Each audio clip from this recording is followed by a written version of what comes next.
And we've got the awkward camel. The awkward camel. I like it. I love it. Wow. Has he got a name? I have no idea, but it's hump day. So figure, why not throw a camel in there? 100%. Oh, son, is your mic out? Can you hear me? Yeah. All right. Ah, there you go. Sorry. What a weird intro. Stunned into silence by the camel. I know. Yeah. I'm just so speechless. But I saw him on Bricklink and I couldn't turn away. But hey, guys, just want to welcome everybody to another episode of our Brick Dynasty Live. I want to say this is our 23rd episode, Ken? Yeah, I think somewhere right about that. Huh? So, we've been pushing these out. We've been having a lot of fun, and we appreciate you guys joining us every evening. So, but this evening we got a little bit of a special live stream. We're going to be giving away 3 Lego sets, and just to keep everybody in the loop, this past weekend we had the privilege of joining Mr. Cool Hand Luke and his 48-hour live stream. So this was a live stream to help bring awareness and raise money to the California fires. Just in case you guys aren't aware, we do have the link down below in the description. The giveaway is still going to be going on until Sunday, I believe. But tonight we will be announcing. Sorry, no, I don't know about the other giveaway you guys have got, but yeah, that one closes tonight. But the fundraising is going till Sunday. Yeah, we'll continue till Sunday. So even if you guys can't join the giveaway tonight, the fundraiser will still go on until Sunday. But anybody that's donated up until now, Cool Hand Luke and Ken have a list of people that have donated, and we'll spin a wheel later in the show to announce the winner. The 2 sets are actually going to be the Ghost and Phantom 2 and the Executor Super Star Destroyer. So thank you, Mr. Cool Hand Luke, for hosting the 48-hour live stream. Had a lot of fun Saturday night hanging out with everybody and getting to meet people from across the globe, and we appreciate you guys' support, and we hope you guys stay tuned for more giveaways. Later in the show, we do have another giveaway. It's going to be the Gandolf, the Gray, and Balrog Brickheadz set. So anybody that subscribes to the YouTube channel and takes a look at our recent YouTube short, just if you commented and put a like on that video, then you enter this giveaway. We're going to be giving a lot of Lego sets away, but if you don't win tonight, don't worry. I mean, Ken is going to be giving quite a few away throughout the year. So just make sure you subscribe and stay tuned. And then for tonight's show, we're going to be going over some Lego sales that we found and just discussing the upcoming spring sets. So sets that are coming out in February, March, and May. And then we recently, just week by Brick Tab, we got some news about some upcoming Star Wars and Marvel sets that we'll be going over in the show. And then tonight we're going to be announcing next week's first official guest of our Brick Dynasty live stream. So make sure you guys stay tuned for that. But how you guys doing, man? It feels like I just saw you yesterday, Ken. Yeah, seriously. It's been a good, very short week. I know. Well, we just streamed on Saturday night, so it's kind of why it feels like it's been so short. Yeah. And the hours just kind of blend, don't they? Even though there's been I think it was 2 full days 3 full days between the last time I streamed and today, or 2 full days. I don't know, wherever it is. And it's just it feels like I just hopped off the live stream an hour before. It's crazy. Well, you just got off, what was it, 4 hours ago? 4 or 5 hours? Yeah. I just did a random impromptu sort of build stream because there was a little bit of the guys, basically the sort of the regular chat, or some of the people I communicate with regularly, were just kind of making fun of me a little bit because I had a Cool Hand builds stream, which is kind of like a sub thing that I've been trying to do. It was only the second time during the 48 hour that I did one, and I did absolutely zero building. I'm supposed to be building the 75211 TIE Fighter and I didn't build anything at all. So I postponed it to the next stream and still barely built anything. So there's this kind of running joke that it's like, how much building will you actually get done? So I did actually finish it. So it's here. I actually finished the Look at that. stream and had a little bit of time to sort of chat afterwards. And like I said, whenever, well, just like with any of our streams, I guess, of our show, but this is in particular, I just went and just to sort of see how it was going, and I didn't expect it to kind of pick up like it did. So, and a couple of guests joined me. I don't know what point you were in there, Ken, but there's quite a few guests kind of joined in, and it seemed to keep going. And that's how these live streams work. Sometimes, you know, it's slim pickings, and you know, you can't. Nothing happens, and it's kind of like crickets. And then other times, people are just, you can almost sign off and let it carry on going without you, kind of thing. So it's a strange world. It's a crazy world that we kind of operate in, isn't it? So yeah, it's awesome. I mean, that stream where you got nothing built, the conversation was just moving right along, and yeah, that is such a great flow to it. Sometimes you just gotta kind of light a fire and then just let it. Actually, that's not the best terminology to use, I guess, under the circumstance.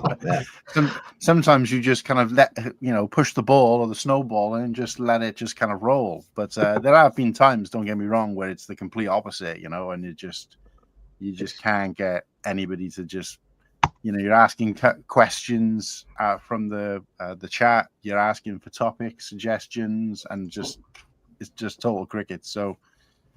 Swings and roundabouts, I guess. How many streams did it take you to finish? Well, I think I did 3 in total. Well, I did 3 in total during the 48 hour. So the first and the second one were supposed to be build streams. And I did nothing in the first one, apart from the figures. Second one, I built a little piece. I jumped on somebody else's live stream, Fit Lego Guy. Shout out to Josh. I did a little bit on his, and we were chatting away because I wasn't controlling StreamYard in that one, so it's like gives me a bit more of an opportunity. And I was there, nothing happened, and then there was kind of, you know, in other circles there was just chat about, oh, be interesting to see him build nothing. So I thought, like, I've got to kind of redeem myself a bit here. So I set the one up for today and built, like, I'd say 95% of the set in that stream. So. But again, totally lost track of what was going on in the chat altogether. So it's hard. But you can't have it. You can't have it both ways. It's impossible to be engaged in the chat, build, and obviously talk continuously to stop there from being cricket. So you know, but it's fun. Good message. I get the link for the charity pinned in chat now. Oh, amazing. Thank you. Yeah. Thankfully, Mayo taught us all during the long live stream how to get that done. So. Yeah. I'd never been able to do that myself. So I'd even tried, if I'm honest, but I wouldn't have had a clue. So shout out to Mayo. Well done, Mayo. Shout out, Mayo. And apparently you need to actually leave StreamYard to do it. I think is part of where the difficulty is there. Yeah, absolutely. Yeah, trying to use YouTube, and the other thing is, I saw somebody doing a stream during the 48 hour, and they had in their YouTube sort of description like links where it was like a YouTube button, a stroke, and a link, and then an Instagram. And I thought, how have they done that? That does just makes it look a little bit down, and I just didn't have a clue. But it turns out you just got to add the link, and then you got to like take a little piece off the end, and it'll automatically do it, or something like that. So I don't know. Every day is a school day, I guess. So yeah. It's rare that. Well, it's never that I get those things to work on purpose. Sometimes it just happens. Yeah, that's the beauty. That's the beauty of this. What do you call it? This kind of platform, really. And this community is that, you know, we all bounce and learn off each other. And today I did like a green screen, and I've seen it for ages on Instagram, and that was the first time I've ever done it. I kind of worked. It took me about 20 takes, but I was like, right, how does this work now? Let's have a look, and do a bit of Googling, just like learn as you go. And now I'm like, yeah, I could do that. I'm pro now. But yeah. yeah, my first time doing a green screen over like a background and just like pointing at things and stuff like that. I just thought, yeah, it's great, but hopefully it worked. But yeah, learn as you go. That's the beauty of it. And then I feel like it seems more organic then as well and natural when you're kind of learning these things and just a gradual progression in sort of what your viewers are seeing. So, but yeah, definitely. Yeah, I never had any interest in Instagram until the last few days. There's always been other people that have run our Instagram account. Okay. But lately, because of this and the giveaway and everything, I felt like I had to do it myself. And now it's almost a mission just because I don't know how to do it. I feel like I'm required to know. Yeah. So now I'm involved. Yeah. I'll learn a few things. It's a great promote because obviously there's only so much you can do with YouTube. And people, I think YouTube is almost like, I don't know, your local kind of leisure center. It has all the facilities for entertainment, but you still need something to get people there in the first place. And I feel like Instagram is more of a kind of daily drop off. It's like almost like your newspaper in a way. So, and it tells you, what's going on, what there is to see, who's going to be there at what time. And so I think it works very well as a kind of support and promotional tool to link in with YouTube. Because again, when I first started out the channel, it was just trying to get that, traffic sort of flowing in. And then obviously the more that works, the more the algorithm and all the rest of it, I don't really understand all that sort of side of things, but it just kind of, so something clicks, I guess, eventually. And I wouldn't say necessarily it has for us, but just having that Instagram, that extra tool to be like, woohoo, come and have a look over here kind of thing, essentially does help in some ways. So yeah, 100%. But like I said, if you're only just learning to use it, you still got quite a long way to go. And you'll pass me at some point, most likely, because you seem a little bit more technically gifted from what I've gathered than certainly I am. And it is interesting because I've spoken to a couple of people who have joined Instagram in a short space of time, and already they're doing things far above and beyond.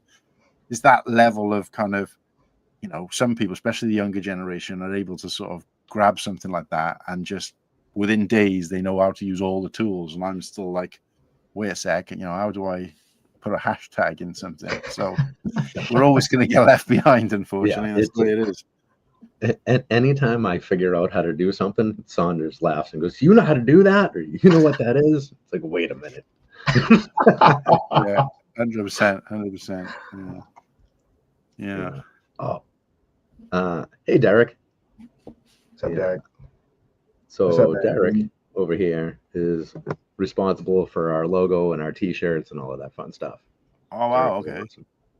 He's one of the people we've met through this community that I'm happy to call a friend, and not just somebody I run into in chat. He's yeah. So you guys have got? Does that mean you guys have got merch, or are you talking about like a T-shirt you've done for yourselves?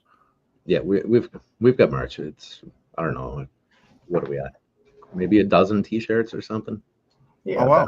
A couple hoodies. Yeah, and a couple hoodies. Derek just made a couple like small canvas prints that he did. Mm-hmm. So some stuff coming. Oh, wow. He's good. Very nice. Yeah, you guys should check it out in the description below. Yeah, well, I'll go and check that out. Actually, T-shirts. Nice. I actually need to update that description. We'll do that so for the people in chat, because I'm sure somebody has noticed by now that your hashtag comments for the giveaway are not currently there. You can't see them. Something was weird with my comment filters, that the ones with the hashtags were not appearing publicly, but they show up on my side, so I can still all see those. So even if you only see like 2 comments there, it's 11 people entered. So you're not missing. You are there. So don't worry there. On that note, what do you guys think? Do we want to spin a wheel? Oh, let's see how many likes we got on the video first. Yeah, I was gonna say, maybe just try and push.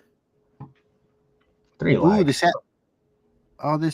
an Etsy through an Etsy store as well. So does that mean they've got a UK sort of?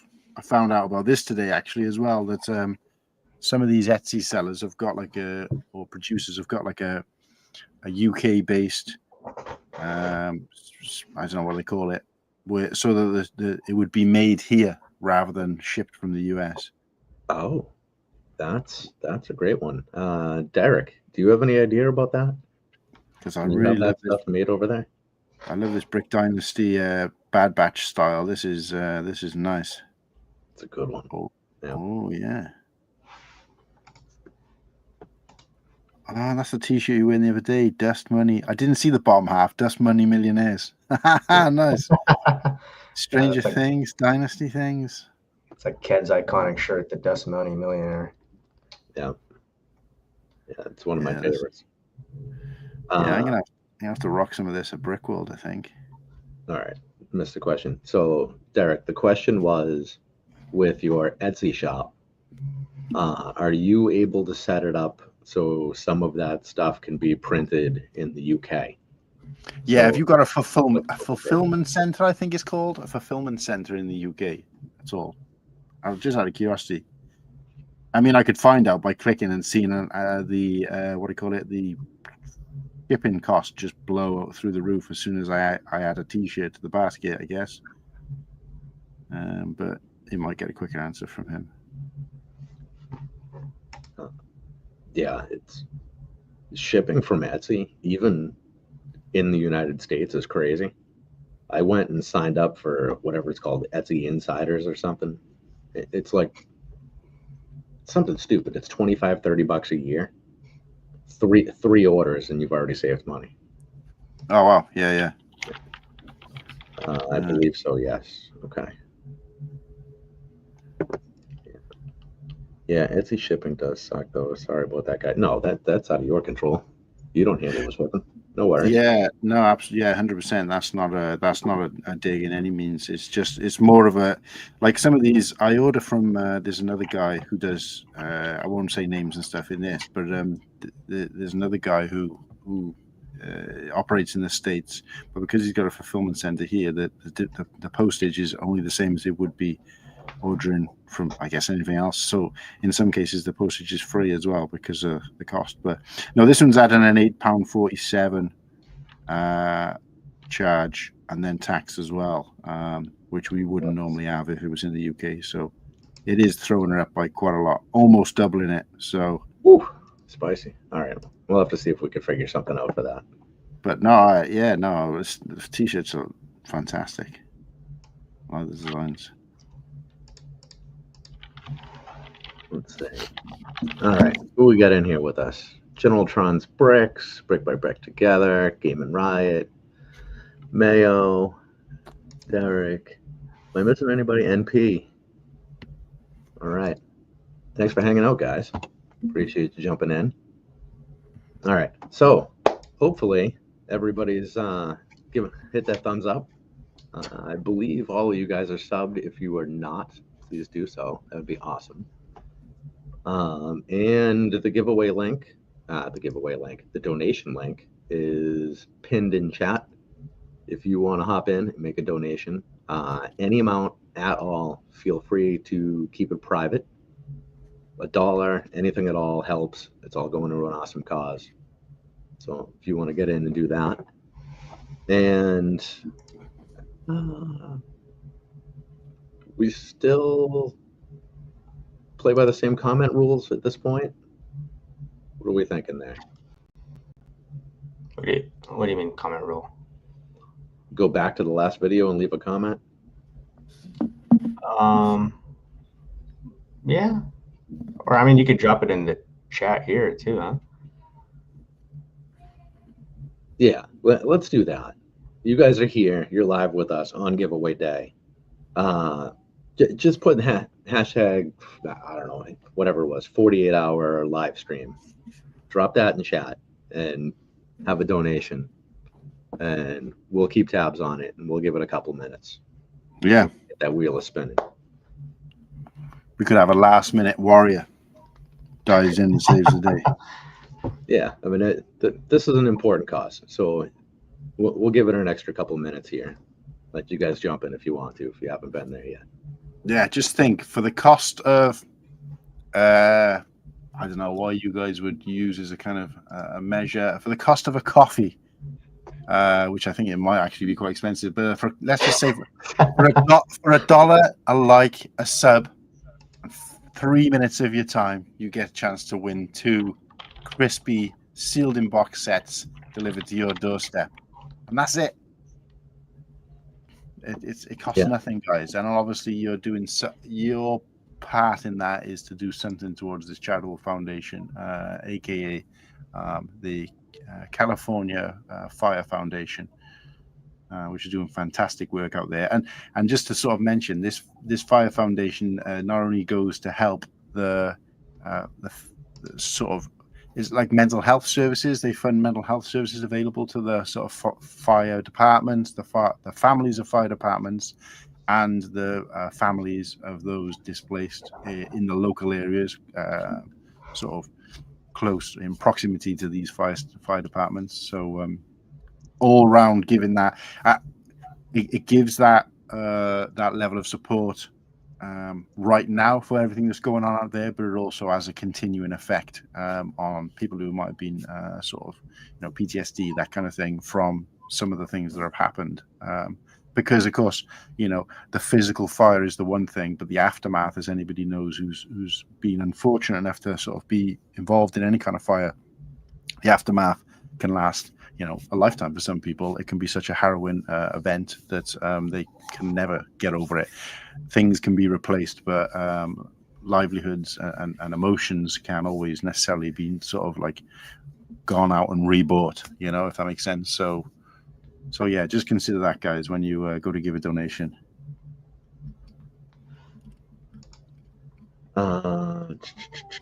So, G, if you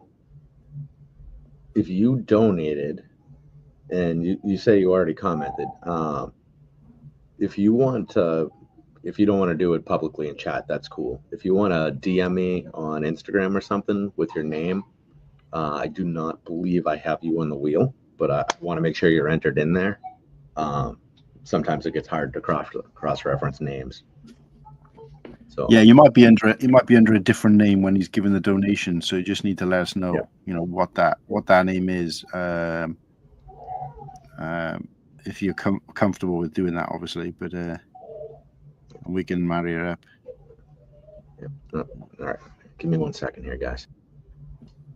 I mean, I can kick about for a little bit, so I'm not in any great rush to shoot off. But what have you guys got on the agenda otherwise for this evening? I did hear sort of the back end of a conversation, but yeah, we were just talking about like deals. Usually the shows we talk about deals throughout the week, and then some upcoming sets. So we were going to talk about, I think Brickheadz did a bunch of leaks this week, like 7 or so Marvel sets, and then like a couple Star Wars sets too. So we were just gonna kind of talk over about the rumors and see if we could find any like leaked images or what our expectations could be, and then talk about the official upcoming like February, March, and May sets.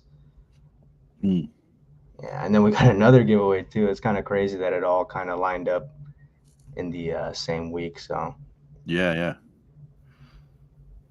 And what was the because I think I saw the post about the Balrog and Gandalf thingy, but I can't quite remember what it is. The expectations were to get it to be involved with that. Was it just a like, a share, and a comment? Just subscribe, like, and comment on our recent YouTube short. So a lot more simpler. You don't gotta pay anything, but not as great as the other two, if you ask me. That's very generous of Ken to be donating those. Yeah, 100%. I spoke to a couple of guys who said that, you know, they'd quite happily take a tour of the room over the 2 sets, or, you know, a pab cup or whatever it is you guys, a pab box, I guess now over there, around your room, over those 2 sets. This is in my sort of my kind of inner circles, and they were just like, wow, can we just have, like, you know, the value of parts instead? And I think there was a question about, you know, is this, and I don't know why I didn't ask this before, but is your setup there kind of in support of a Brickling store, or is that just purely for your mocks? What are we looking at? It is now becoming a Bricklink store, very Right. slowly. It started off by buying bulk lots and assembling used sets, and, you know, enjoying the build. And then I didn't have storage for a big display, so I'd build them, I'd enjoy it, and then I'd sell the set on eBay. Oh wow. Basically, it's selling used sets would support, you know, buying more and building more. But what do you do with all the pieces you don't need? And then it turned into, well, I have nowhere to display sets. Well, I mean, I guess I could have space to display sets if I didn't keep all the pieces. I don't know, but yeah. So it turned does that? From, sorry, go ahead. It just went from a lot of bulk to a lot of organized bulk. Yeah, it's probably the most organized, either bulk or, like in your situation, or Bricklink I've ever seen. Because even the sort of the very few creators or content creators, if you want to call them that, who've got Bricklink stores as well, I've never seen anything so organized. So Christ, hats off to you for that. But I was gonna say, what's your history then with Lego? Because I mean that's a lot of bulk essentially. So have you been into the hobby for a long time, or brand new? To the, what is it, 2020, start of the pandemic. And you've amassed that much, sort of, Jesus. Yeah. Wow. I'm an addict by nature. So Ken, I think your dad's gonna get mad about the. yeah, you know, let me. Which one do I buy? Yeah. So my father always points out when he watches these streams when I have voids in the wall, wherever this is, just missing spots. Because the wall is alive. I mean, we're constantly using it and updating it, whatever. Yeah. He always notices. Oh, shout out to your dad. Shout out, Pops. Yeah, for being that observant. But yeah, Ken the Elder. Yeah. Ken the Elder. So without looking, do we know, just a pop quiz? Would we know what parts were in the 2 trays that are missing without turning around and looking? No, because I don't know my left. Okay, so this is my right side. So where am I? This is here. Yeah. This side, these are plates, and I'm trying to think. These are still. This might be 1x6s or 1x8s, somewhere in there. It's. Oh, I was close. This is 1x4. This is 1x6. I was off by. I was going to ask for the color. I was going to ask for the color as well. Yeah, that's insane. Wow, he knows his stuff. To remember all those little jars that's some next level memory, man. Yeah.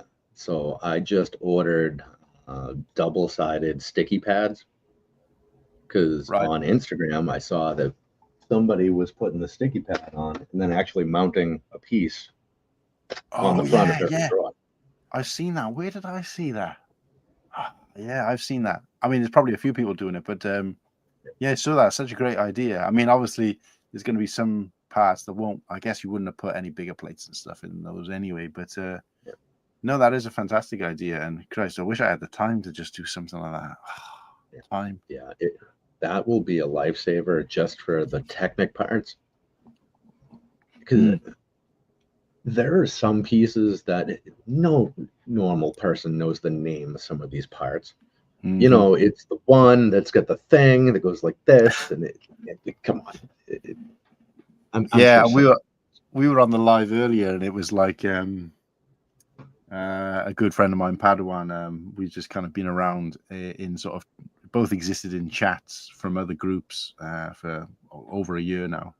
Anyway, his dog was chewing a part during the live stream, or he'd found he'd chewed a part, and he was trying to describe to us what that part was, and he was just like the bit that's yeah. And in the end, we just described it as the what do you call it, the stringy piece for the dewback from the tattoo.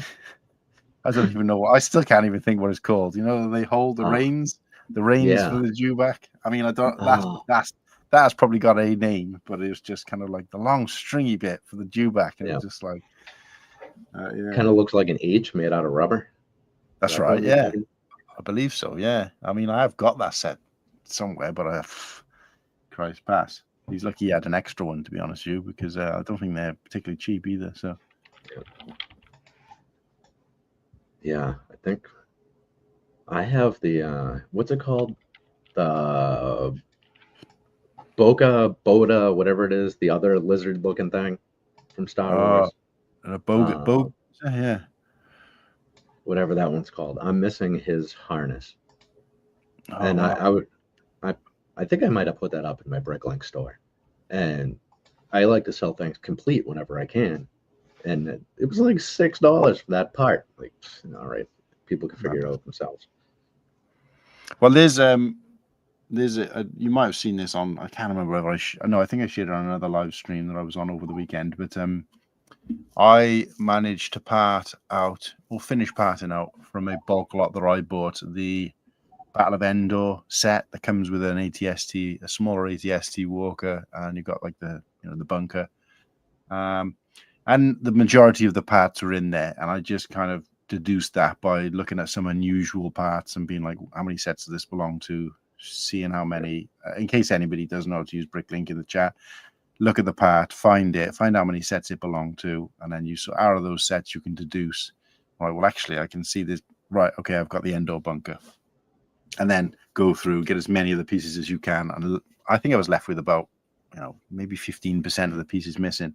And the one thing that seemed to be ridiculously expensive was like orange cone piece, which is a stud on top and 2x4, in dimension on the base. That sort of cone, 3 high, I think maybe 3 high, 3 brick high.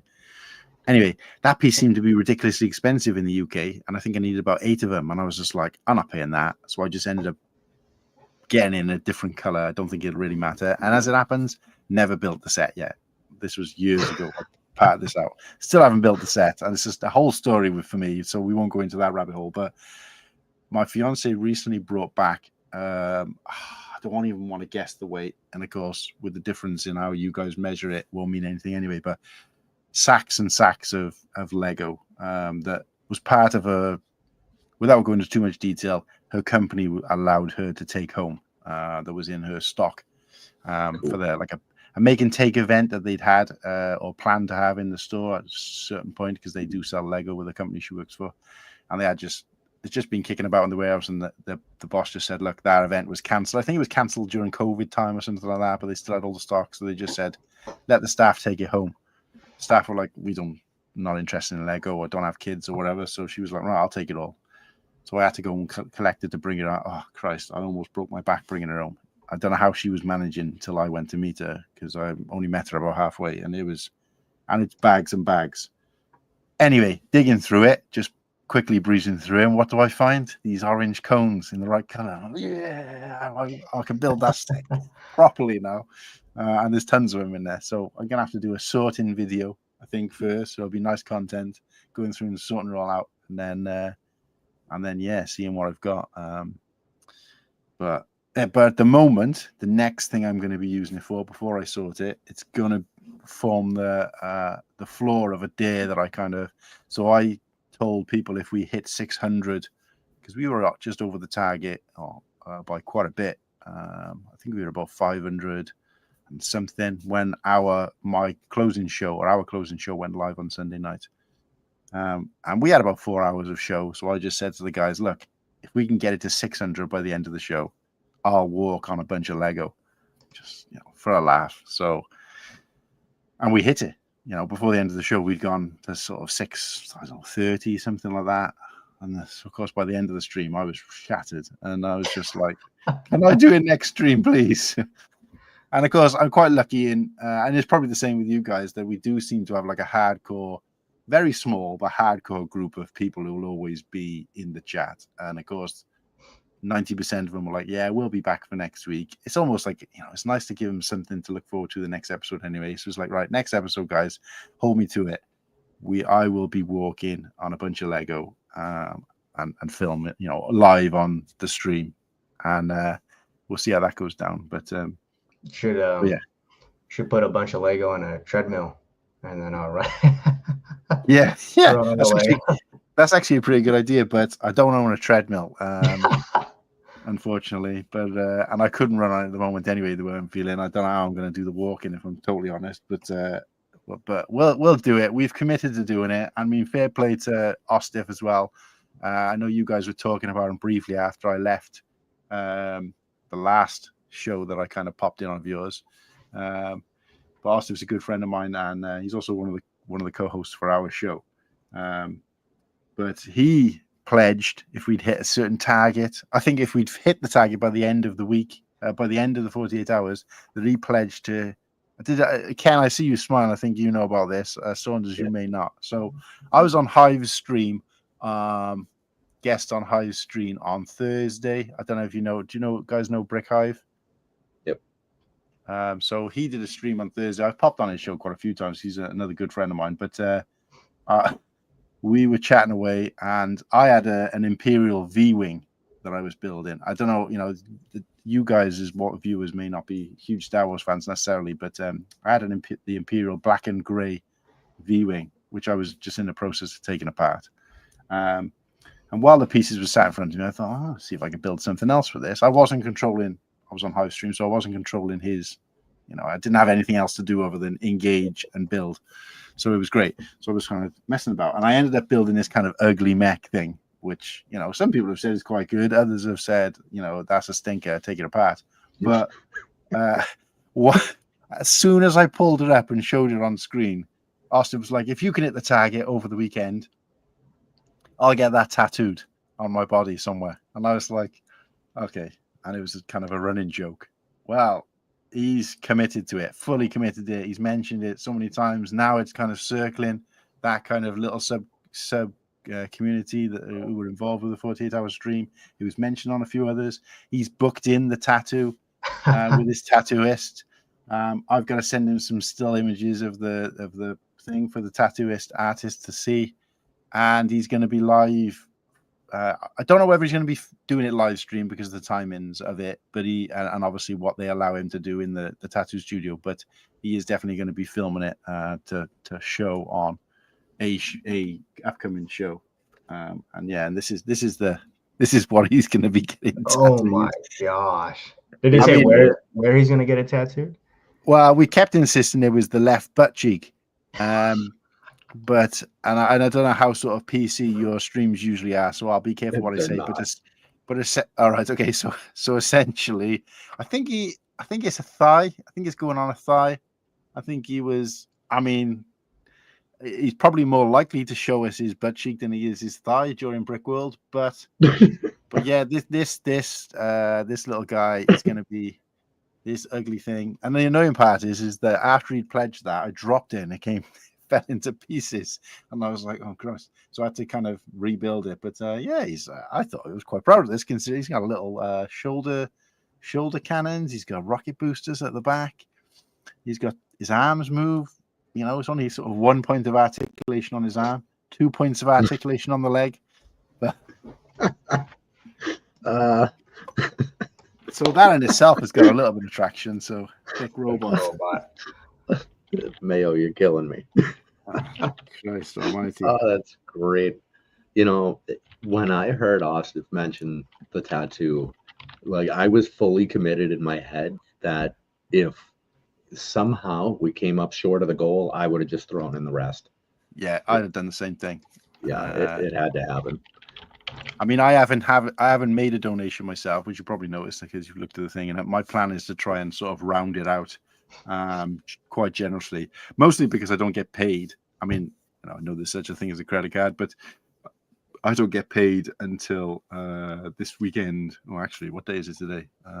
So I get paid on Friday, but obviously we've stretched it out for another week because there are some streams out there who pledged to, although they weren't able to get involved with the 48-hour stream, they did pledge to sort of flash up the link and talk about it on any shows upcoming. I think Clicking Cliff was an example later that evening, and a few other shows.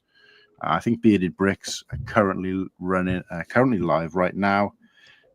Pretty sure the ACOB boys have said they may throw in a mention just to try and help keep it going a little bit. And I have noticed that some dribs and drabs falling in since the weekend, so that's great to see. But yeah, so hopefully it won't be too much. But if I can round it out to a nice round amount by the end of the show, that'll be my pledge, I guess. So guys, get it, see if we can get it to at the very least 999, and then I've only got to pledge £1 myself. But no, I'll do what I can. I'll do what I can, like everybody. So all right, 6 quid short. What's a quid? I'm still trying to figure this stuff out. Pat, it's like saying a buck to $1. Okay. Right. A quid, yeah. So, yeah, it'd be nice if we can get to that 700 just during this stream. But it is what it is. All right, what do we got here? 9:44. We'll give it 6 minutes. I mean, I'll give it as long as you want. I just. Oh wait, we could take it. We could take it to the top of the hour. I'm just conscious that I'm kind of blabbing away, and also you've got that extra. I mean, you guys have probably got things you want to cover. So if you guys want to cover, go ahead and do what you're normally doing, and I'll just sort of enjoy or chime in if I can. The goal is 700. The goal could be 700. Goals of 700 by, yeah. Well, yeah, we're not going to stop it at 700, Ryan. If you want to throw in that extra 6, we'd really appreciate you. I mean, it'll be different in dollars, but by all means, anything you can spare. But no, there is no limit essentially. But I just thought it was a nice round number to go out. But no, yeah, if you guys want to, keep it to 3 a.m. or 3 a.m. for me, whatever it is for you guys. Did you say it was 10 p.m.? 10 would be the next hour. Yep. Yeah, so do it on the hour. But yeah, if you guys got anything else you want to carry on with your normal show, and I'll just kind of shut up, I guess, for a sec. 34. Wait a second here. 34 support. Oh, I see that. Oh, okay. Let me see. Totally distracted in my brain here. Give me. I'm trying to find where all of the new Star Wars info went. I had that all up on my screen and it was gone. Who did you say your source is? Bricktap, right? For these, I think Hoop had a lot to do with these ones.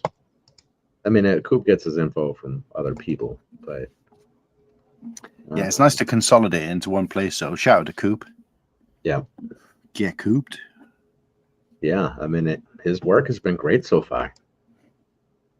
I think once he put something out a little too early, but I mean, you can't fault him. I mean, you only work with what you got, right? That's it. I mean, some people sometimes like to have as long as it everything, he doesn't let everything down. Sometimes it's nice to. I mean, I think as long as you're sort of saying outright that like these are leaks and not or rumors, nothing is certain. And obviously, Lego's got the option to sort of drop something off the table right up until the kind of last minute. So, Yeah. But yeah. Let's see. What do we got here? 327th Star Corp Battle Pack, $40. Ooh. Yeah. Then there was another battle pack. Where did that go? Yeah, I'm just trying to remember what the other one was. Oh, wasn't it the No, I forget now. What are the it was the Night Trooper and Death Trooper, I want to say. Oh yeah. Yeah, and that I think that one was only $20. Yeah. Yeah, that was actually at a normal price point. Sorry, Hanlug, I don't know the conversion to pounds there. Yeah, same. The V19 Torrent coming in at $60. And then they're gonna do a helmet too, right? Yeah, the AT-AT driver. Oh, that's pretty cool. Yeah. The one I was excited about is the buildable B1 battle droid. Yeah. Yeah. B1.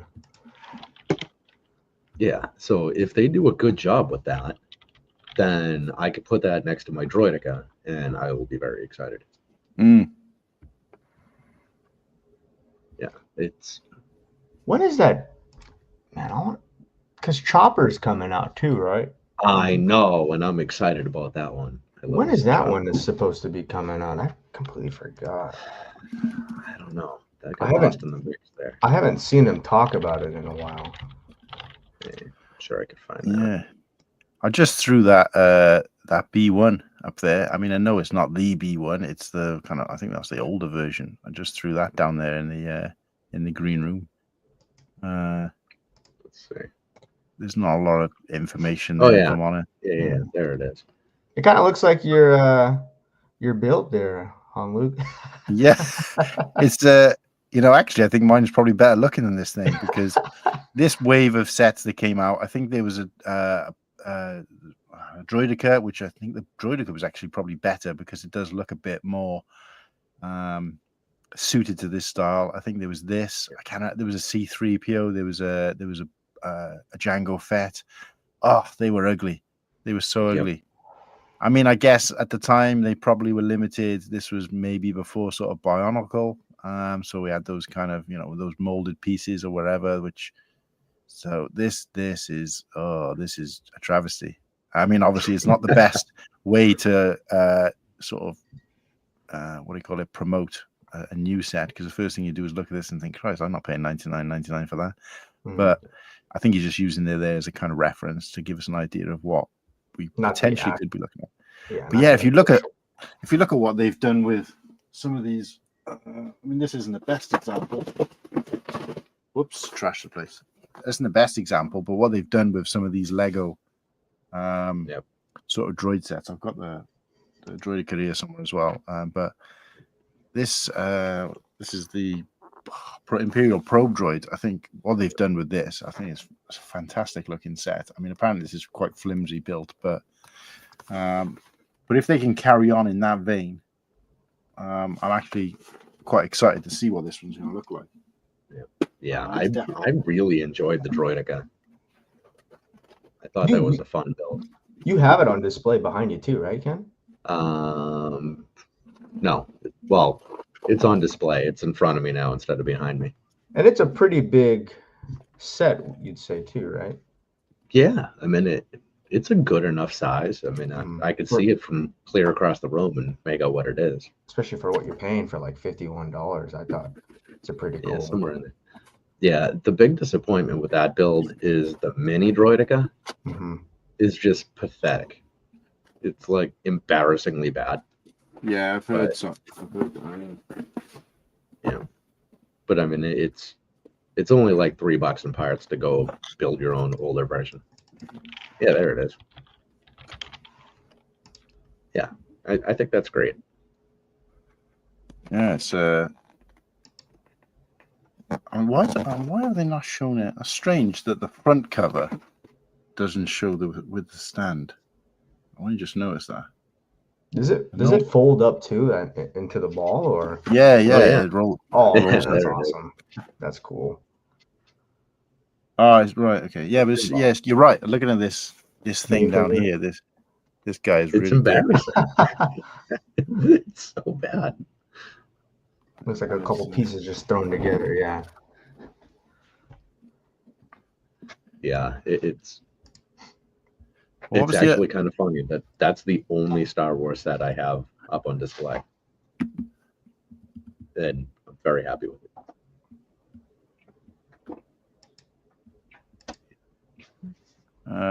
Yeah, so we got 327th Star Corps as well.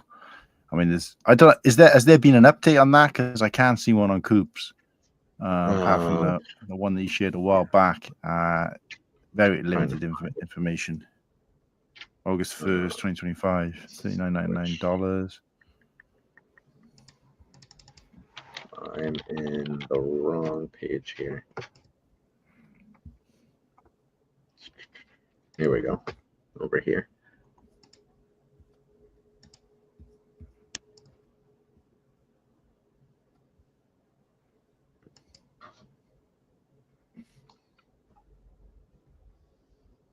Where'd they go?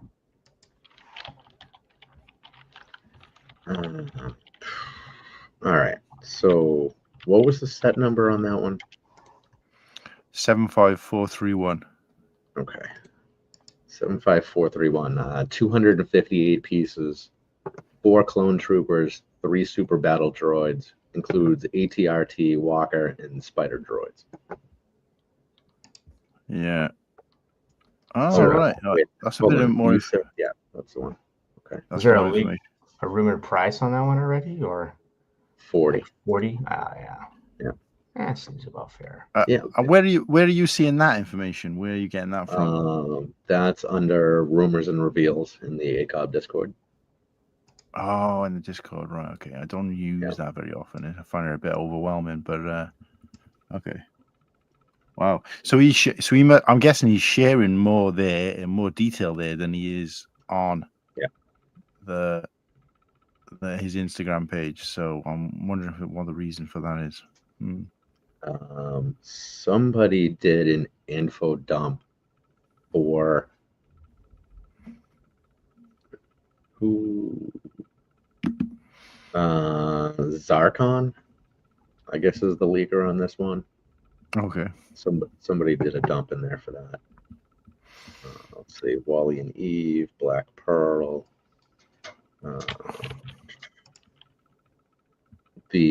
Okay, here it is.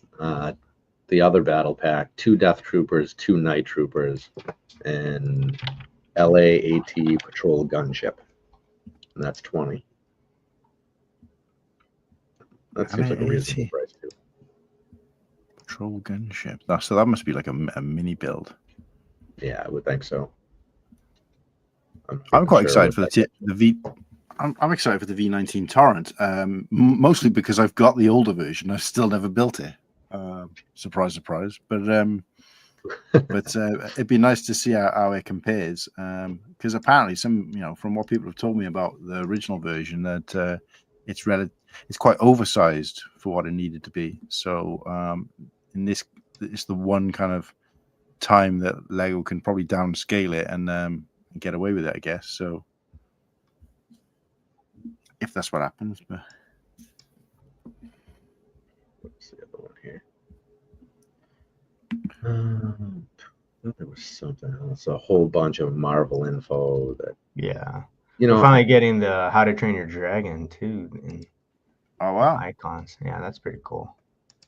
Yeah, the timing on that is actually good because the movie's coming out this year. Yeah, I saw the trailer for that. I went to see Saturday Night. The Saturday Night Live. It was an exclusive preview for people who are. I don't know what you guys are called over there, but at Odeon Cinema we have like Limitless, where you can sort of pay so much a month and go and see as many movies as you like. That's awesome. So they have exclusive showings of certain films. So the Saturday Night Live movie named Saturday Night was we went to see it last night, and they did have the trailer for that, and it's almost frame for frame, apparently spot on to the animated movie.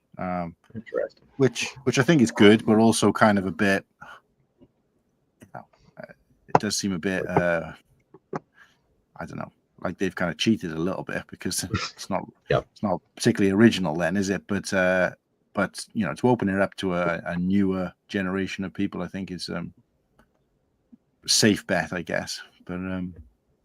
But no, yeah, to be bringing out Lego sets when something is actually about to release is quite unusual, because normally they're a bit off with their timings with things. Even within Lego, even within Star Wars, it's just like, why have we had this now? Why didn't we have this kind of last summer or whatever? So yeah, because even that the Brickhead that's coming out next month, the Red May from the Red Panda movie. Yep. Yeah. Movie came out like 2-3 years ago. And it's like, why Yeah, now of all times? And I think they could get away with that if it was something iconic. So let's use Wall-E, for example. That's always going to sell because it's an iconic Disney movie. Whereas Red Panda was kind of forgettable. It is probably a great movie. Don't get me wrong, there's probably people out there who love it. And I actually enjoyed it, but it came out during sort of pandemic times, and unfortunately couldn't be enjoyed in cinemas. So you think they just kind of move on, but apparently they're doing a sequel to it. But I mean, I don't know. It's not like it's not like a fit. I don't know. Yeah, it's kind of a strange choice, really strange choice. Like you said, sometimes I just think they're making stuff for the sake of it, but people will buy it. Yeah, hit their quota or something. I don't know if you guys follow Moments of the Magic, and he seems like the nicest guy and very positive, whatnot.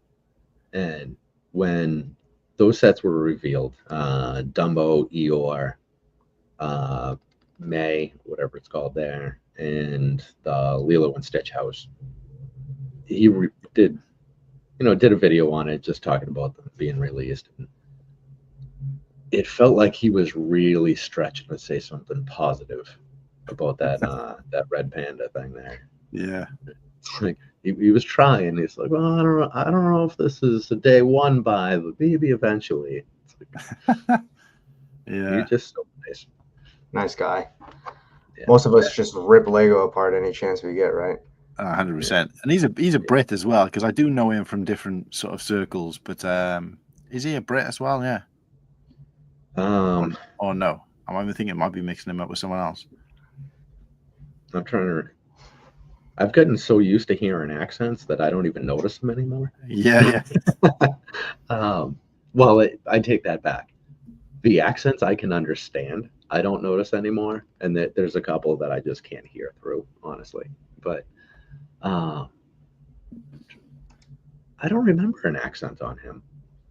No, I don't know what I get. I'm pretty sure I remember from sort of ACOP chat that he tends to kind of be clocking off usually because of the time difference. So I might be wrong. Yeah, I mean, he's also got a little one. I feel like his daughter is probably somewhere around Aria's age. I don't know, 7 to 10, somewhere in that range. Right. Let's see if I can find him now. I think has a lot to do with all of the Disney, Yeah. Oh yeah. So, for me, it's my fiance. She's a huge Disney fan. She worked for Disney for a short time. Oh wow. Working for the rat. Yeah. Did she enjoy it or?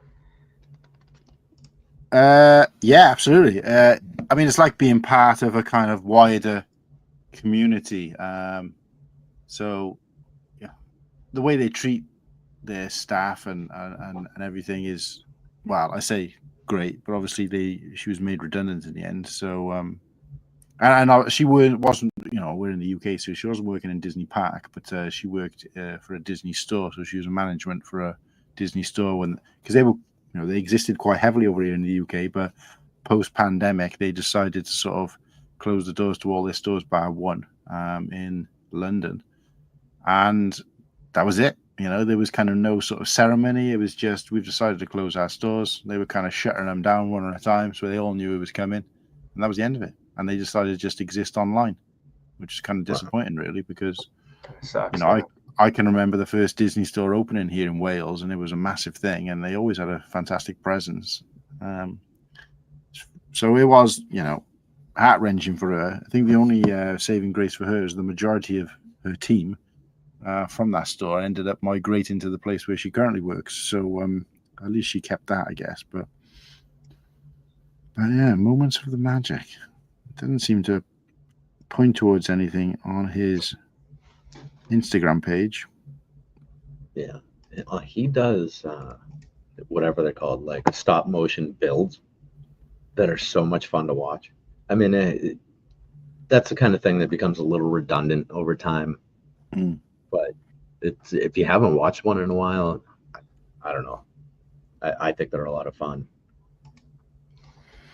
Yeah, you know, he is in the United States, according to his YouTube bio. So yeah, so I must be thinking, I don't know who the hell I'm thinking of then, but I mean, looking at the amount of pictures he's got from the Disney parks, not that it wouldn't be impossible, but I'm gathering he's relatively close to there. But Hey Ken, back to that AT driver helmet. Yep. I think it's pretty cool, man. I'd say it's almost, maybe if not better than the TIE Fighter pilot helmet. It could be. Yeah, I mean, you know, not talking about investment wise. I don't know. I don't think it'll beat it, but man, it looks pretty cool. I mean, the past few Star Wars helmets I haven't been too passionate about, but this one just looks wow. Yeah. are you guys looking at a picture, or what? Where are you seeing this? Let me share it. I don't know if it's official.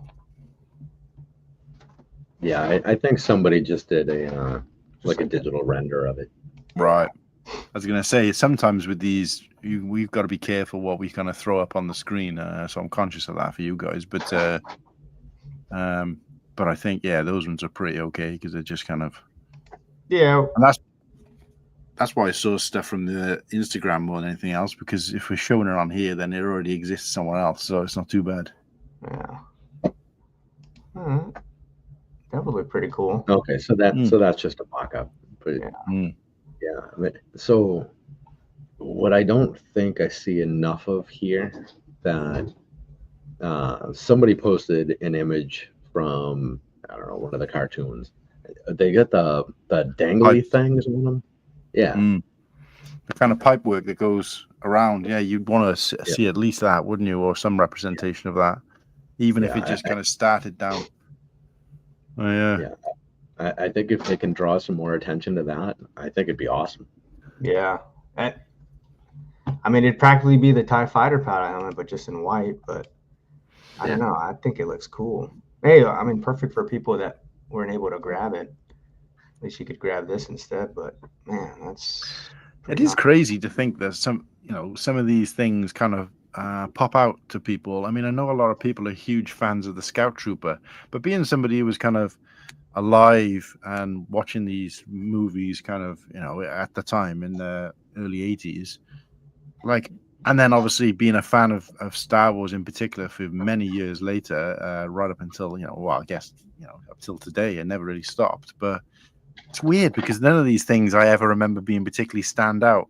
This AT driver was kind of a forgettable helmet and mask and character, but now all of a sudden they put it in Lego and it's like, the coolest thing ever. And yeah. I mean, a lot of that has to do with how aesthetically pleasing it is. Don't get me wrong, but I don't know, some of the and I see the younger generation, sort of the Clone Wars kind of generation of people, kind of gushing over some of these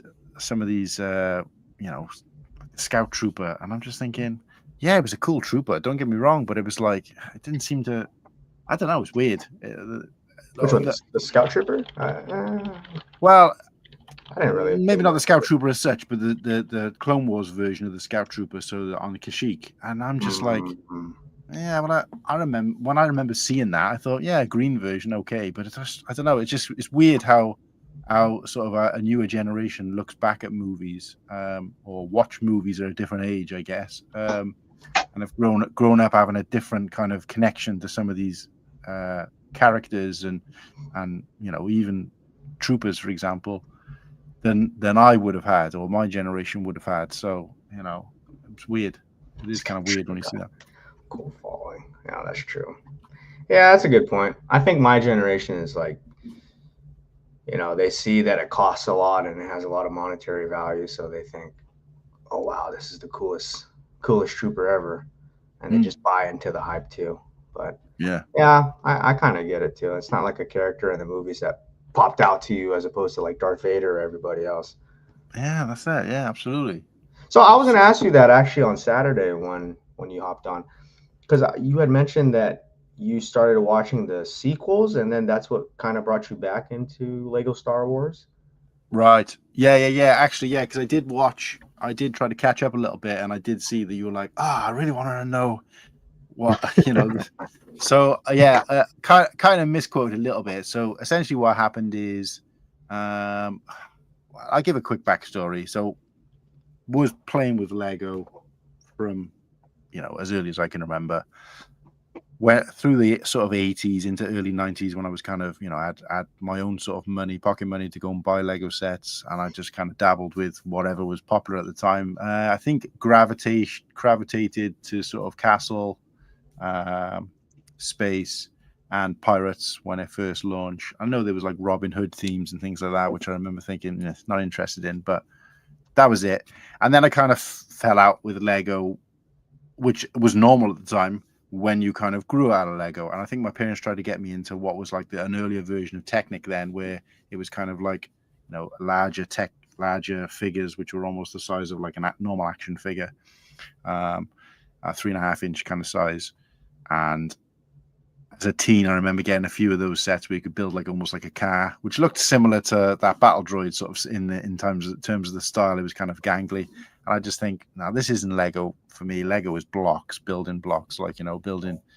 So I just never was that interested in it and just moved away from it altogether. But my love for Star Wars never sort of waned at all. Went into sort of the 90s, and when they re-released Special Edition, and there was a kind of wave of Power of the Force action figures and things like that, I really got into that and really building back up the merch. Started going to conventions, sort of mid-70s, mid-90s. And then when there was talk of, so I was like fully immersed in what was the remnants of the original trilogy, fanhood or fandom, if that's what you want to call it. I was kind of well immersed with that when they announced the new movies. So it was almost like, and I was kind of on the cusp then, because, imagine it over, I don't know, all the years where we hadn't had a Star Wars movie, the fandom of people had kind of decreased down to just a couple of hardcore people, if you like. I mean, it was probably still thousands, millions of people, but because we hadn't had anything for so long, it was just down to like a handful of people. And then they announced the new thing, and of course that fandom starts growing again. I used to be a fan of Star Wars. And I was one of those people who'd say, I have always been a fan of Star Wars. I didn't sort of drop off because there was no movie. So I was kind of on the forefront of that then, and just kind of within my own friend group, which kind of sort of started growing and growing. I was the kind of guy who was the original, the OG fan, because I had never stopped being a fan. And I made some ridiculous financial decisions in terms of what I was buying, just stupid stuff. I think I was one of those people who kind of fell into I remember the original line being worth so much, so I'm going to try and amass as much as I can and be a millionaire in 10 years time, which obviously that was never going to repeat itself like that again anyway, because everybody was onto it. But yeah, so I went through that phase. I remember them launching the Lego sets when, that first year, and they did like maybe 2 waves, I think, that first year, and it was kind of original sets, and then Phantom Menace came out kind of separate. And I remember purchasing one while I was in like Toys R Us or whatever, and it was the what do you call it, the the vulture droid, the brown and sort of tan colored vulture droid, which was like £5 at the time. Took it home, put it with another load of sort of collectibles that I amassed, and basically forgot about it. And I remember seeing the Star Wars wave in stores in 1999, and obviously, I had my own place and was, my own income then, full-time job, and I just remember thinking, wow, I remembered Lego as a kid. Look how far Lego's come since I was a kid. The kids these days have got Star Wars Lego. I wish I was a kid again and I could buy all that. Not kind of realizing that I'm spending all my money on toys as an adult. So why would Lego be any different? But even though I remember seeing it and thinking, wow, look at this. It looks exact. How it can't get any closer. There's no way they can make these sets look any better. Obviously, now I think some of them look terrible. But at the time, it did look sort of pretty cutting edge as far as I was concerned. And that was it. Forgot about it. And years went by. And I think it was when my daughter was very young. She's 12 now. So she's about to be 12 now on Friday. Shout out to Maya. But we were, I think I had a set bought for me. I don't know whether it was Christmas, my birthday, Father's Day. A set bought for me from my fiance, from my daughter, and she hadn't actually gone to shop for it, but you know how it goes. And it was I think it might have been the Jawa's battle pack, Jawa Tusken Raider, and you had a droid in there with like a little brown sort of thingy. And I remember thinking, oh, this is cute, like like a Lego set. And I'd been aware that they existed, but he knew that I like building things, making things, that kind of thing. So I thought, oh yeah, great, this is nice. So I kind of built it and played around with it with her a little bit, and that was the end of it. And then I think Christmas came around, so I'm guessing it was Father's Day or my birthday, but Christmas came around and I had another one. I forget what it was, but one of the early sort of diorama sets, so it might have been like Han in Carbonite, that version where he kind of drops in and he dropping back out, the playset version. So I had that. And then it just went from there, kind of like a snowball effect. And the reason I say it was, what I actually said was, it was around about the time Force Awakens was coming out. So when I was out and we kind of passed the Lego store, which there was one relatively near to me at the time, I was like, oh, I'm going to go and see if they got any more little sets like the one you bought me. And I remember going and thinking, whoa, they've got a lot of sets and they've got big sets. And, oh, there's sets here for the movie that's coming out. And obviously I was on the hype train for that, don't get me wrong, but I wasn't thinking Lego. I was just thinking new Star Wars film. And I remember seeing all this stuff and thinking, wow, Lego's come a long, long way. Look at this. And thinking, oh, I might buy myself a set. And then it just, I think what really kind of got me back in fully was hearing about the 20th anniversary, and they released a wave of sets. And my fiance was like, get yourself a set, get yourself there. And I ended up getting sort of all of them over the course of time. And then it just reminded me, you know what? I've still got a load of Star Wars stuff somewhere. Deep storage. I think it was in my parents' attic because when I moved away and moved out, it all just kind of went in storage. So I got all that back and went through it all and found out that there was such a thing as Facebook Marketplace where you could sell old stuff, and got it on there. And my fiance said, look, anything you sell is yours as far as I'm concerned. You had it before you ever knew me. So any money you make, put it into whatever you want. And that was it. Everything I sold this, 30 quid, Lego. Sold this, 30 quid, Lego. Boom. And that was it. And then I was in. I was 100% in all the way up to here. And that's it. But it's I think even now going back, I remember looking at the Force Awakens sets and thinking, considering there was other sets out around about that time, I think Force Awakens must have already been in cinemas, and the sets were already on shelves, because I remember seeing Rogue One sets and thinking, wow, these are, yeah, I enjoyed the movie more than I did Force Awakens, but these sets are actually like more appealing to me, and buying a few of those. And then it went from there then. So it was just like, so even then, so like what you were kind of alluding to, Saunders, after I'd left was, no, I didn't watch the prequel films and think, wow, these are amazing, I need to go and get all the sets. It was just more of a case of, as I kind of go reintroduced to Lego and Star Wars at the same time, they just happened to be on the shelves. But yeah, you're right. There was a couple of sets I did pick up, like Poe's X-Wing. Oh, that things was like that. nice. That was a Because nice that, one. yeah, there was some strong sets in there, but Mhm. I definitely gravitated more towards solo sets, because the solo wave, I still say now, and I enjoyed the movie, don't get me wrong, I know it wasn't particularly well received, but the solo wave was one of the standout waves in terms of, like, there wasn't a stinker in there. Same with the Rogue One.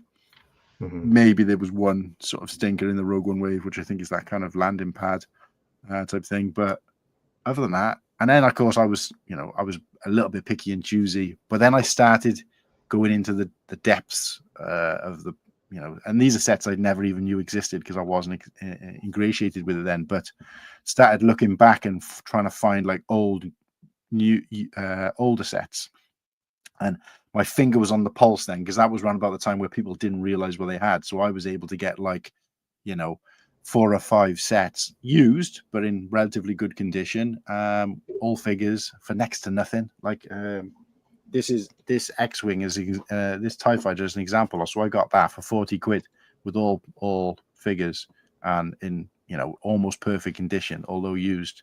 40 quid, which nowadays you talking over 100 for that set.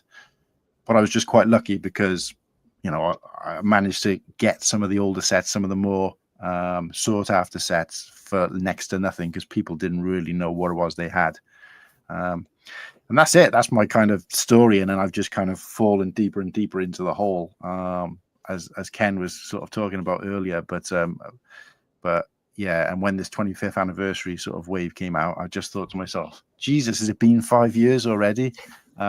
Since, and even that wasn't the start of it for me, but it was kind of, the line I want to put in it was kind of when those 2019 sets came out, 20th anniversary, and thinking to myself, Christ, I was an adult when the first lot came out.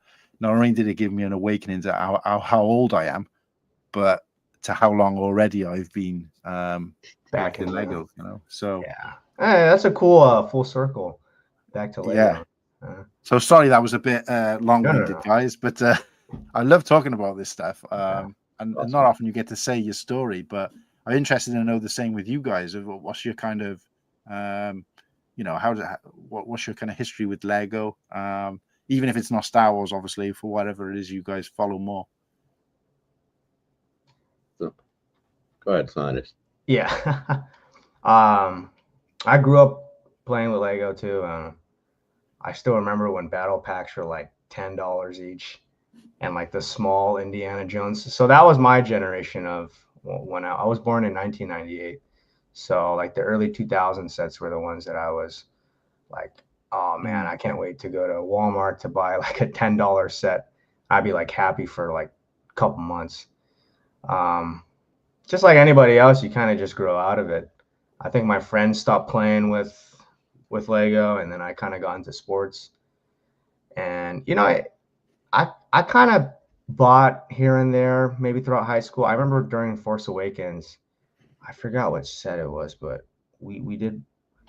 My girlfriend at the time, we did buy like a Lego set together, and then after the pandemic, that's when I kind of came back to it. But I had come back for like a monetary reason, because they brought up like the idea of sets appreciating and retiring,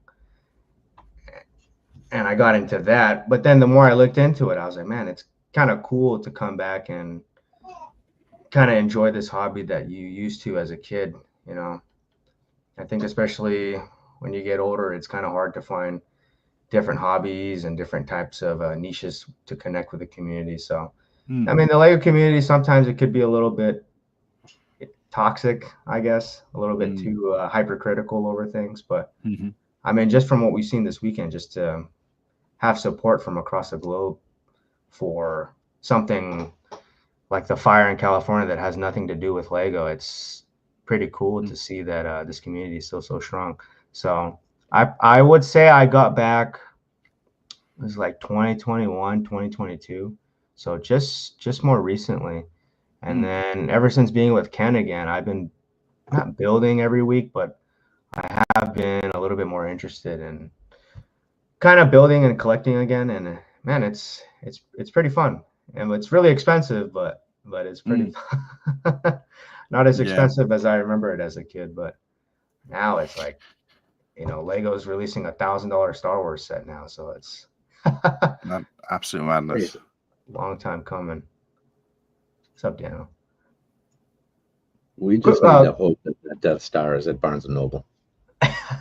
quick question, Hong Luke. Which trilogy is your favorite of the three that you could rewatch only? Like, you have to pick one trilogy that you could rewatch for the rest of your life. You can't watch the other two. I'd have to say the original trilogy. I mean, it is my generation, but and look, I've said this from the beginning. The sequel trilogy is only a poor trilogy in comparison, and as a set of movies, is a poor trilogy in comparison to the other two. And I only think that those movies individually aren't great compared to the other Star Wars movies. I think as movies, they're actually pretty good. When you compare them to, say, other sci-fi movies, I guess, or other family sci-fi movies, which I know there isn't a lot of. But I don't think they're sort of necessarily badly made or anything like that. I mean, the storytelling, again, it's hard to talk about the storytelling without comparing it to, because there's so much lore there, there's so much in place. And I use the example of Tron, for example. So I'm a huge Tron fan as a kind of a second to Star Wars, if there is to be one, because I think that's the only set that I've ever bought and excited to go out and buy and display, to the point where I bought that instead of a Star Wars set when they released that kind of set. And I'm excited for them to hopefully release sets again with the third movie coming out. But there's so much, less so, I guess, with Tron, obviously. But I think there's so much lore there that I think that, and there's a group of diehard fans, I guess, that when they release the next Tron movie, they almost have to meet certain expectations and standards, and that's the bit that I think any filmmaker would struggle with, because it's like, this is the desired, and no matter what they do, they're never going to please everybody. Some people are going to want to see those returning ships, those returning light cycles, of newer version of. Some people are going to want to see those things but not see them change. Some people want to see new original ideas rather than. And no matter what you do, you're never going to please anybody, and that's just within, Tron, which at the moment there's two movies which are so different. That the second one was panned, and I thought the second one was a fantastic movie. Was it Tron?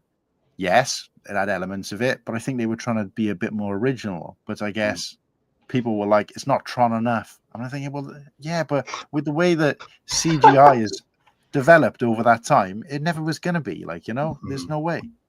But yeah, they're always going to find something to.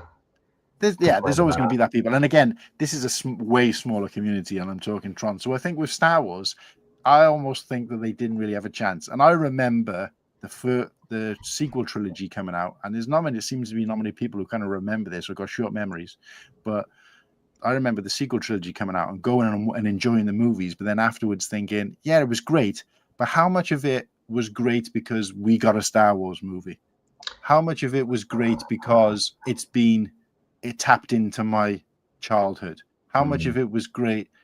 Because I think that was more what was driving me to go and see it again and having that excitement, is the fact that I could relate it to Star Wars in a few ways, and that it was a Star Wars movie, and that there was merch and other things like that out, and it was just kind of keeping my thirst quenched. But in terms of it being like a measurable against the original trilogy, it didn't. Yeah. And when the trilogy finished, yes, it got better. But when the trilogy finished, I was still left kind of like, not quite what we were hoping for. But yeah, great movies. And then over the course of time, obviously they've, become part of that nostalgia for us. Yeah. I think that, I don't know whether that'll happen with the sequel trilogy. It's hard to say at the moment. We've got to have kind of lived, another sort of 20 years before we start seeing those kind of shoots. But I still enjoy watching the movies, the sequel trilogy movies. I still enjoy watching them. I just can't help but watch them and be like, and some of this is from what I've been if I had no social media and I could just enjoy those movies, I think I'd enjoy them more. I think I am, and I think everybody is to some extent. They're influenced by what other people are telling them. This isn't, that shouldn't have been done, this shouldn't have been done. But if you weren't listening to those things, would you enjoy it more? I guess we'll never know. But I can still sit there and enjoy those movies. And I watched them with my daughter, and she was blown away by those movies because you got nothing to compare it to, you know? And I think, you know, sometimes we're a little bit entitled in that, well, I watched the original trilogy and I was an adult for the sequel, the prequel trilogy. So therefore I'm the governing force of what should and shouldn't be. And it's just, you know, did you enjoy the movie? Yes or no? You know, and that's the way I feel about it. And I've gone on record to say that I think they're good movies. I mean, that's a fair assessment. I mean, I honestly don't think they make a good trilogy. Even if no other Star Wars existed, I don't think they make a good trilogy. If we'd never seen anything before and they just came, and it's hard to picture this, but if they came totally out of the blue, they still don't sit together very well. That I'll 100% agree with. Do they sit very well with the other trilogies? No. Do they sit very well with the lore, the nostalgia, and what we wanted? No. But are they enjoyable as standalone movies, each of them? I think yes. I'll die on that hill. So yeah. Well, that's funny that you mention it like that. Sorry, Ken, we're like going on a Star Wars nerd. That's cool. Right there. But you know, the prequels, if I'm not misunderstanding it or misremembering it, a lot of people were upset about the prequels until the Clone Wars came out and kind of gave Anakin's character a little bit more, I guess, you know, background and let people kind of see how he developed into this character. So yeah, maybe it'll take me another 20 years to finally enjoy the sequels. I don't know. Yeah.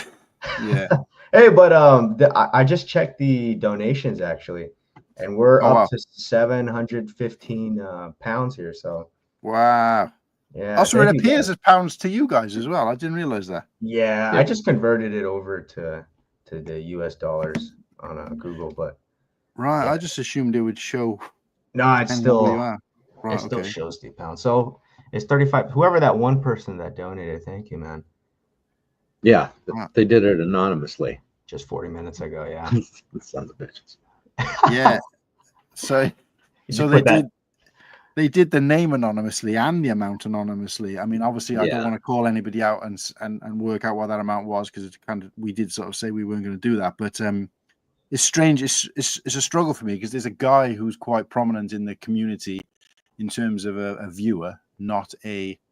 I don't think he does content of his own, but he kind of appears in all of the, you know, chats, or he did appear in all the chats kind of up to a few months ago and just disappeared off the radar. So I've reached out to him just to check he's okay. Heaven forbid it's something really bad, but he's just kind of disappeared. But his name is anonymous. And that always kind of threw me out because I'm like, wait, is that anonymous or is that an anonymous donation? And so, but now that there's a few of them in there, it's hard to tell. But maybe that might be him, huh? That's what I'm saying. Which would be a shame if he thinks he's getting an entry from it, because obviously, you know, it's probably not the best choice of names when it comes to things like that. But what do you think? You think we should throw him onto the wheel, or? Well, in fairness, I think he normally appears as an anonymous MT, but no, he hasn't. He hasn't even looked, I think, at my Instagram private message to ask him if he's okay. That was Ryan, actually.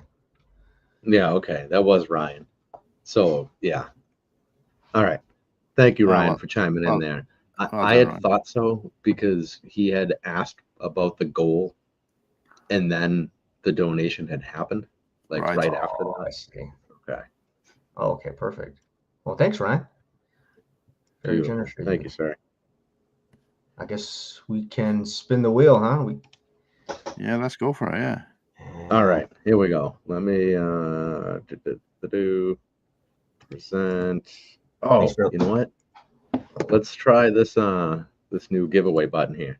All right, everybody, turn your volume down in case you screw this up. You might want to lower your headset.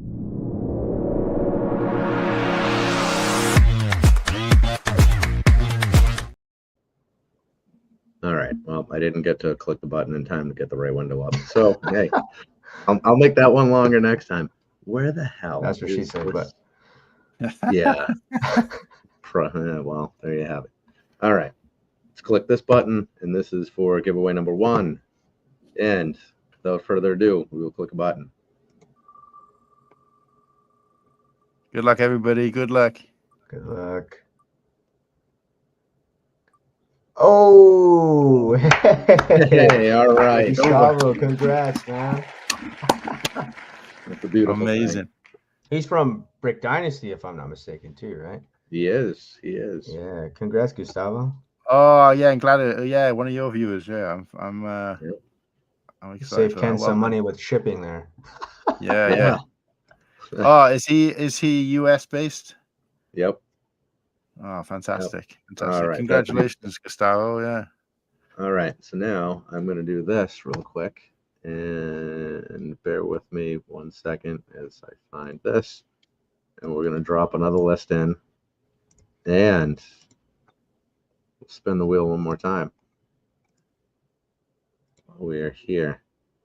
This is for the Gandolf the Grey and Balrog Brickheadz. Oh, perfect. Oh, man, this was such an easy entry. This should have been like 30 people. Yeah. What we got? Obsta. Oh, my God. Hey, all right. Congrats. All right. Familiar faces. I love it. All right. So thank you to everyone who entered both. You guys are awesome. We appreciate it. And congrats. I will get it's 10:30. I will most likely not get everything packed up tonight, but everything will be packed up tomorrow. Tomorrow's Thursday. Thursday, yeah. Well, today's Thursday for me, but yeah. All right. But I don't think people are. I think people will let you have some grace periods. I mean, you've been so accommodating with these gifts. I'm just still blown away by it. But I'm only sorry that I couldn't sort of do something. Well, I could do something myself, I guess. We say we couldn't, but I think the cost of sending, or the risk of cost of sending for me, was probably the biggest issue, especially because I'm trying to get married at the moment. But focus on that. That's forever, man. That's important. Yeah. Although I say that, and I book my Brick World tickets. So I mean, that's my. That's okay. It's my bachelor party. That's what I'm saying anyway. So we'll be there. We'll be there with you, man. Yeah. Are you guys going to Brick World at all, or? Yeah, we are. Yeah. Oh, really? Oh, wow. Okay. So, and I'm talking Brick World Chicago now, I guess. I know there's a few, but there you go. So we'll definitely have to hook up there, because my entire sort of hosting panel, our entire hosting panel is now confirmed to be going. So there's 7 of us in total who kind of tags in and out. The 3 main guys from the UK, and then we got a couple of other guys extended throughout the world who sort of show up and support and kind of fill in if needs be. And all 7 of us are coming. So I've pledged to sort of get some t-shirts printed for us all, and we're gonna try and speak to Mark and see if he'll let us do a show from the event. I mean, we could always do it in the private areas of the hotel, but if we can try and do it, we're looking to try and do it at our regular slot time, which in Eastern would be 2 p.m. But I'm conscious of the fact that on that Sunday it's going to be a lot kind of going on towards the closing ceremony. But yeah, we'll try and do something, and definitely, so if you guys are knocking about, we'll have to get you on for that for sure. But awesome. But you guys go regular to that event? This is our first year, if I'm not mistaken. Oh, it'll be first for you guys as well. Oh, fantastic! Wow. Okay. So it should be fun. We don't have a booth or anything for Brick Dynasty, so we're just gonna be going around. Yeah, well, it's funny you say that. I mean, I guess if you guys might not know any more than me, but somebody in the chat might know, or watching this on replay, reach out to me, because I know you can book a table, and it says specifically for mock. But I just wondered whether it was possible to book a table and say you're doing a mock. I mean, I don't think they'll hold you to it, and then use that as your area to do your sort of content creation. That's a good idea. I don't know. I mean, I'd have to kind of find out, but it'd be interesting if we could kind of do that. At least we've got our own little area where we can do like what we like with it, and I guess within reason, I guess. But yeah, definitely great to keep sort of getting in contact with some of these people, or with people like yourselves, and then finding out, wow, going to get to meet you in person as well, which is That'd always be cool. definitely. And you guys are formally invited to my bachelor party, so Fantastic. the whole of Brickworld, but yeah, it works for me. So yeah, I might have to stay away from that one because my wife's coming with me on this trip. Oh, okay. Oh, she's invited as well. We're quite liberal over here in the UK, so she hangs with the boys pretty well. So yeah, I can imagine. Yeah. I mean, with a room like that in the house, I mean, how can she kind of avoid it, I guess? But is she a Lego fan as well? I don't know if I'd say fan. She is. Have you ever heard Christo explain his wife? Not that I remember, no. Okay, so it's more of a bonding thing than a personal hobby on that side. Right. It's and there's a lot of business involved with it on our end too, so that helps. So she stays involved. She's the most tolerant woman on earth. Yeah, she is. I mean, she'd have to be because she puts up with me. So yeah, but she is fun. I mean, she built the Nightmare Before Christmas set. Oh wow. She's. I think she might have built like a third of the Winnie the Pooh set. Did you get that for her? Is that a gift from you? Nightmare Before Christmas was. Winnie the Pooh I actually bought with the intent of my daughter building it. And then that was when we learned that she doesn't handle repetition well. Okay. And I refused to install stickers. So it basically became a family project. Yeah. Install stickers. I like that. Yeah, I won't do it. I actually the sets that I build that I intend to keep, I don't even put the stickers on unless they're very necessary. Wow. I built Scooby-Doo's Mystery Mansion, and the only stickers that get applied are the ones on the clock because they have to be there. The rest of the sticker sheet I have in a binder. I didn't even bother putting them on. Wow. So is that because, one day when you're down to your last million, you might need to sort of sell them, or? I don't really know. I don't really know why I wouldn't just have her put them on, because I couldn't do it. They'd be a mess. Part of it is because I don't want to ruin the sticker sheet. Yeah. And part of it is because I would imagine at some point I'll end up taking it down and putting it in a box. And then it'll be up to my kids someday to put it together again. Yeah. And I'd rather have them have as much of the experience as possible. I think about that.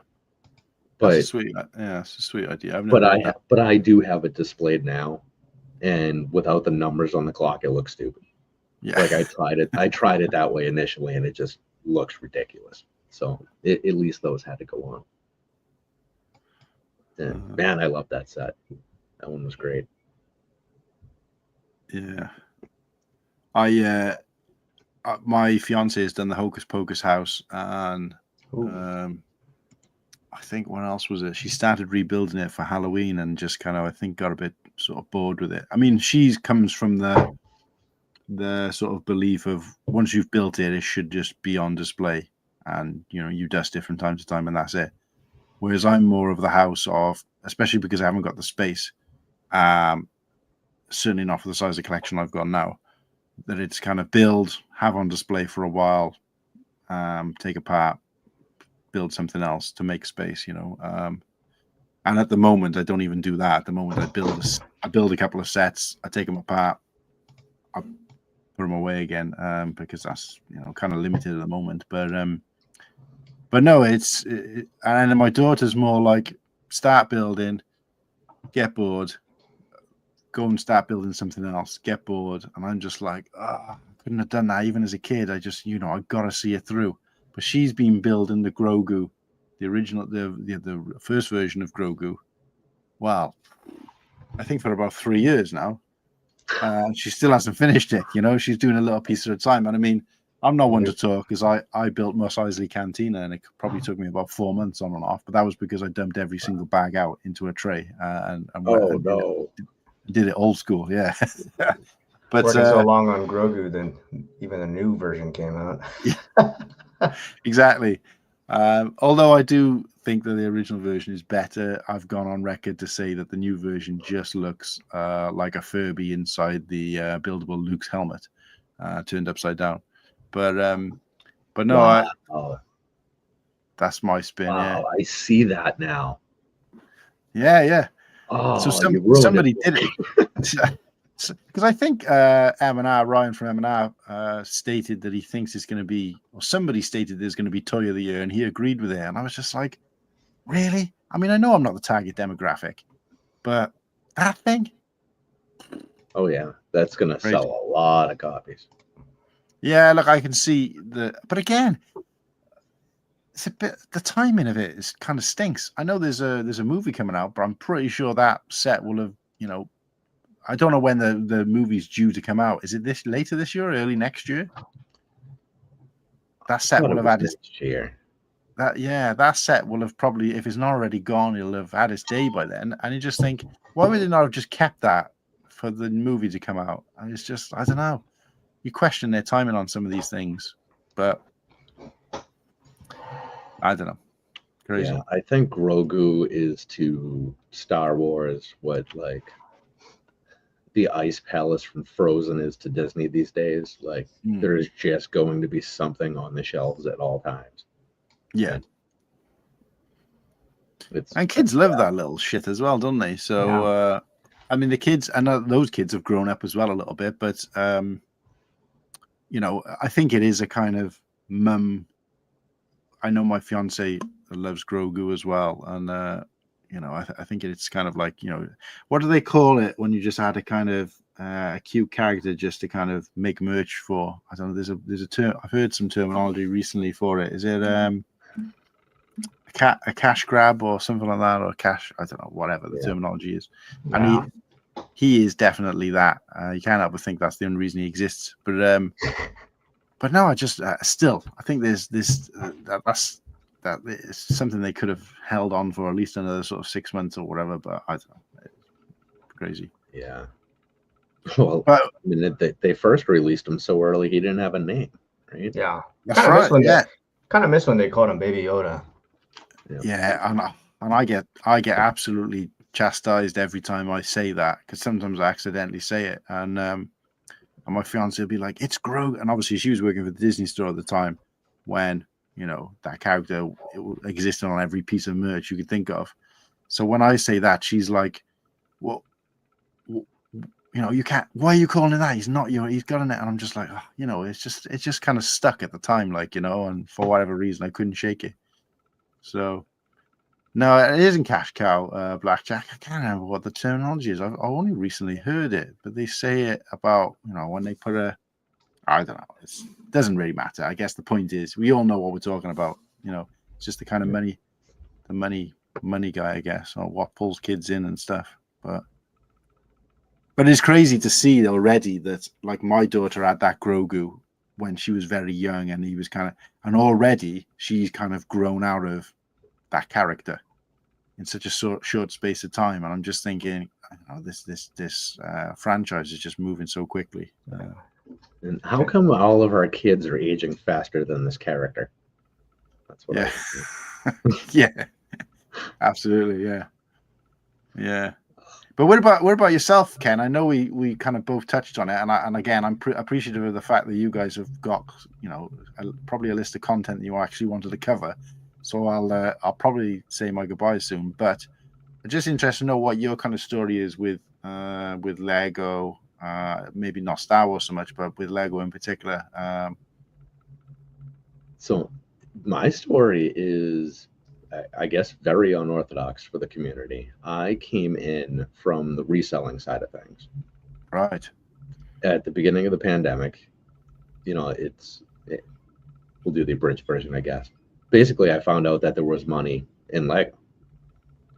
And I didn't want to buy a whole bunch of new Lego to invest in because that didn't make any sense to me. Like, I didn't understand the logic of it so much, and it seemed almost too good to be true. So bought and sold a little bit of used and was building sets and selling those before getting too much into the new side of things. And I don't know how anybody can build a Lego set and not enjoy it. And I have a very addictive personality. So as, you know, it's building with the intent to sell and, you know, buying new with the intent to sell later. The more I did, the more we just got involved and became a fan and got involved in the community and everything else. And we're going to be selling Lego for a long time. But we're going to be building and keeping Lego for a long time at this point. Yeah. We're just fully immersed in the hobby and, you know, trying to get into the community as much as we can because it's awesome. Yeah. And, you know, it's now that we're actually like fans of the hobby, we're on, you know, kind of the reselling side, it gives us the opportunity to, you know, push people like, don't be the scalper type. Don't be the day one buyers. You know, it's let the actual fans buy their thing. You've got 18 months to be able to actually go and buy later for your stuff to invest in, which makes way more sense anyway. And so we can help one side while helping the other side and try to get mixed in there. You know, we really need a program or an app or something for that, don't we? Oh yeah. Yeah. Yeah. But did you have or collect Lego at a younger age? I had never touched Lego in my life until I turned 40. Really? Yeah. I was an outdoor kid, and you know, nights in bad weather, I played the drums. All right. It was just the last like indoor toy thing was Ninja Turtles, Masters of the Universe, way back, you know, and probably around the time of the real Ghostbusters, somewhere in there was about the end of indoor play for me. And then fast forward, you know, whatever it was, 25, 30 years, you know, let's discover this thing, Lego. Wow, that's great. It's not very often that I see people or I meet, you know, speak to people who haven't had some kind of experience with it as a child, especially, you know, in that I get, you know, obviously, you know, for me it's Star Wars Lego now, but obviously that didn't exist back then. But to, you know, it sounds like you come from a similar generation to me because obviously He-Man, Masters of the Universe, Ninja Turtles, all that kind of thing was kind of, you know, what I was buying as a kid or what I wanted as a kid. Right up until sort of like, you know, 10, 11, 12, even that kind of thing. But yeah, it's not, I haven't spoken to many people who don't have sort of, you know, wouldn't have sort of bought it, purchased it, or been involved with it at some point earlier in their life. So, yeah, that's cool. Yeah, that's an unusual one for me because I've spoken to people of all ages and they've got something, you know, something there from their past. I guess Lego is just inevitable, huh? Just finds its way to us at any stage of our lives. Well, that's why I was going to say, because he hasn't had that kind of historical experience with it. That's why he's making up for it now by like owning all the Lego in the US in one room. So, but yeah, I did some hunting for bulk buys the last couple of days, and we still have some unsorted in the house, and I'm kind of at that spot where it's like I gotta hurry up and sort out the rest so I can justify buying more. But why not just buy more and I can just dump what's not finished yet into the bucket of new stuff? Yeah. Yeah, I'm actually, weirdly, I'm actually looking forward to digging through, because my fiance was like, oh, well, now we've got to try and sort out through all this. And I'm like, well, that's the fun part. Like, what are you talking about? That's the best part. I mean, bringing it home was the worst part, but digging through it, sorting it all out, seeing what kind of, because, you know, I imagine it to be just blocks, you know, 2x4s and maybe some plates, that kind of thing. I just expected it to be that, but it isn't. There's like tree pieces in there. There's small pieces you need. I mean, there aren't like, you know, weaponry and accessories and stuff in there, which, you know, I don't think I really need any more of that stuff. You know, because those are things are like, you know, dime a dozen or whatever. But these, so yeah, look at, excuse me, some of these pieces in here. It's just like, you know, this is not a cheap piece. You know, the larger sort of tree pieces, flat tree pieces that kind of spread out. There's those in there. There's all sorts in there that I'm like, wow, you know, these are. I mean, I didn't want to allude to it too much that there's some value in some of these parts, because then she would insist that we sell it instead. But I do want to add it. I would like to add it to the collection. But no, looking at it, I mean, she brought back something about a year or so ago, and they were kind of, I think they're 8x8, light blue plates, and then a load of sort of a bag like this full of just kind of 1x1 studs and corner piece, you know, what's the quarter circle pieces from a previous make and take event they had when Lego Dots was quite big, and they were doing these kind of tiles, if you like, Dots tiles, and I got all that as well, and it was just like some great colors, but you can't really do a lot with those kind of pieces. But this stuff, and it's just like, so when I speak to my fiance and she's like, well, you know, you're what are you doing? You've got Lego there. Why don't you do? And I said, oh no, I'm doing some sorting. But you're just looking at like the laptop or your phone. Oh yeah, but I'm on Bricklink, going through and ordering some part and doing some. And I don't know whether I'd say I'd enjoy that more than the actual building, but sometimes it is part. Like for me, there's so many different steps to it. It's the hunt for a good deal on a Lego set, used or, you know, brand new. There's the, you know, getting the set, especially if it's a secondhand one like this. I remember all those years ago when I got this, going through and sort of checking off the inventory, going through everything and like checking off and putting it in a bag. I enjoyed that. And then if there are pieces missing, not from this, but if any other pieces missing, like going on Bricklink, reordering those missing parts. If I'm doing a mock, ordering the parts for the mock, and I enjoy all. And then when it comes and then sorting it out into different bags, I enjoy all of that probably as much, if not more, than I do physically building.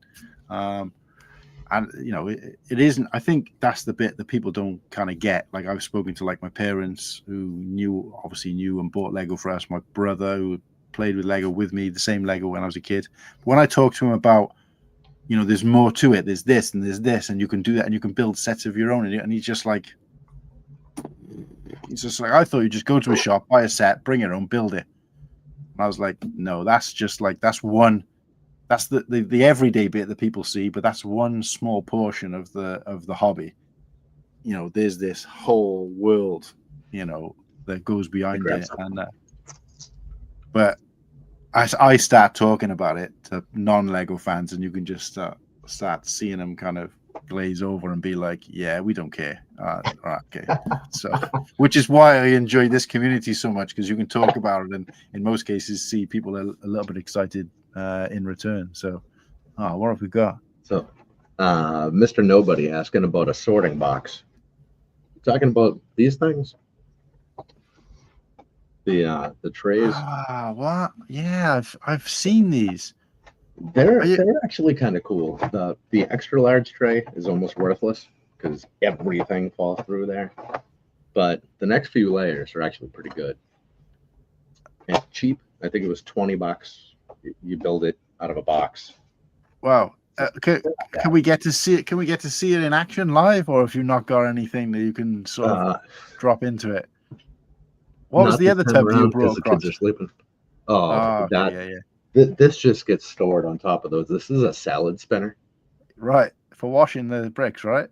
Yeah, it's good for washing and rinsing and spinning them out. It's got the little like colander tray in it, drying. Pretty handy.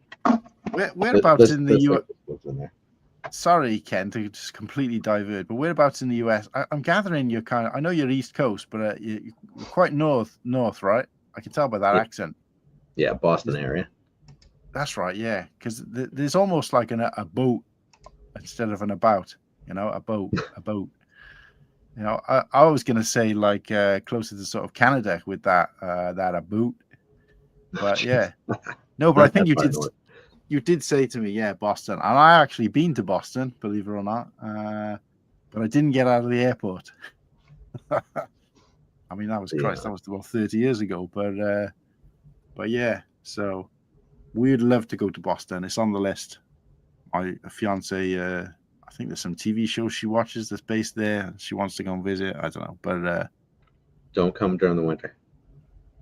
No, yeah, I was going to say winter's here and much better, mate. So we've been to the US. We went to New York during the summer. Oh my word! I mean, we do get hot summers here, and I've been to Florida and California. I've been to Arizona. I've been to Nevada, and weirdly, I don't know whether it was necessarily hotter, but in terms of being able to cope with the heat for whatever reason, the hottest places I've been are San Francisco and New York. And when I've spoken to people about that, they've said, well, yeah, it's because it's urbanized. And I'm like, but surely that should, you know, the shade of the tall buildings should, and they're like, no, it's the other way around because, you know, the wind doesn't get a chance to pick up. So there's no breeze. Because, you know, it's blocked. And not only that, but it's a concrete jungle. So, you know, that stuff just radiates heat. It soaks in the heat and radiates it. Whereas when you're out in the open, like down in the swamps of Florida or out in California with the palm trees, you're near the sea, there's a breeze, and, you know, nothing there soaks up the sun. And I never even thought about it like that, but absolutely sweltering. I think I remember seeing a movie years ago where Bruce Willis says, stay out in New York during the summertime because your balls will stick to your leg like crazy glue. And I always thought that was a cracking thing. But I tell you what, I experienced it firsthand. It was absolutely, and we were in Central Park, which is actually quite an open area, but you know, not compared to most parks, I guess. But and we were there, and I was like, I'm dying. We were just struggling to find somewhere to just get some shade. We ended up going out on the rowing boats, and I think I just burned to a crisp just on that rowing boat in Central Park. It was just absolutely unbearable. But it gets so humid and the exhaust just gets trapped in the humidity.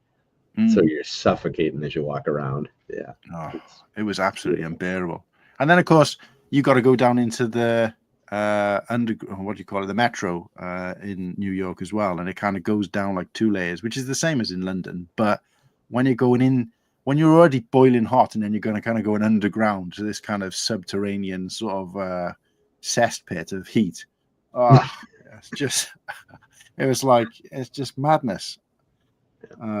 Crazy. But I'm assuming, so you're saying, so is Boston similar? You know, does it have those two extremes? Yeah, I mean, it's like yesterday was, what was it? I think yesterday was like 4 degrees when I left for work. Today it was 5. Wow. Yeah, it's not great. And, you know, we'll have our stretches of, you know, 96 to like 101 for a week or so every summer. Yeah. Which, I mean, it's a week or so. So you just kind of shrug it off. Yeah. I tend to love that kind of weather. So, you know, I'm definitely more adapted to the cold, but I do like the hot weather, but I'd rather be doing nothing in the hot weather than trying to actually achieve something, because it doesn't happen. But yeah, look, guys, I'm gonna bow out. I think I told myself I'll try and stay for the first half an hour, and here we are, 2 hours deep. I've took the hind legs off both of you, and also probably not let you do any of your regular content. So I apologize, but it was great to be here. Nice to be on the show. We'll have to, like I said, get you guys lined up, or even, you know, try and get you guys on my show, and hopefully you'll be able to try and return the favor for me. But But keep me posted on this piece of work you've got in the works, I guess, with this kind of software. That I'm really interested to see how that pans out. Fingers crossed, we'll have an update this week. Oh wow! Right, okay. Yeah, no, really interested to see it. And like again, thanks from the bottom of my heart, and obviously from everybody who was involved in this stream, whether they be a viewer or they were a streamer themselves, for the 48-hour stream, should I say, that for throwing up such an amazing gift. You certainly didn't have to do that, but it was greatly appreciated. So yeah, to both of you guys, like I said, sorry for completely steamrolling your normal show and derailing it. No. But it was I enjoy being here, and again, it's always nice to kind of connect with people who, even within this sub community, have got such diverse differences in where they came from, what their history is, what they're into now, and obviously we could probably talk about it forever. But no, I like to kind of expand my wealth of knowledge based on other people's experience and just get to know new people. So this is what the community is about. So I appreciate you both. But yeah, thanks, guys. Chat and you too, obviously. Enjoy the rest of your show, and I shall try and catch up on replay when I can. At this point, I've got like probably about another 5 years worth of viewing to catch up on. But I will catch up, guys, and I appreciate it. So good night and God bless. All right, man. Good night. Yes, sir. We'll see you at the bachelor party. Yeah, man. Yeah, man. We'll be there. I owe you both. I owe you both at least a drink. So, cheers, guys. Good night. Take it easy. Good night. And I think all that's left from us is just to announce next week's guest speaker. Yeah. Oh, I think. Where is this? Let me see if I can share that. Percent is over here. Share screen. And hopefully I don't share the wrong one. And here it is. Our first full episode guest.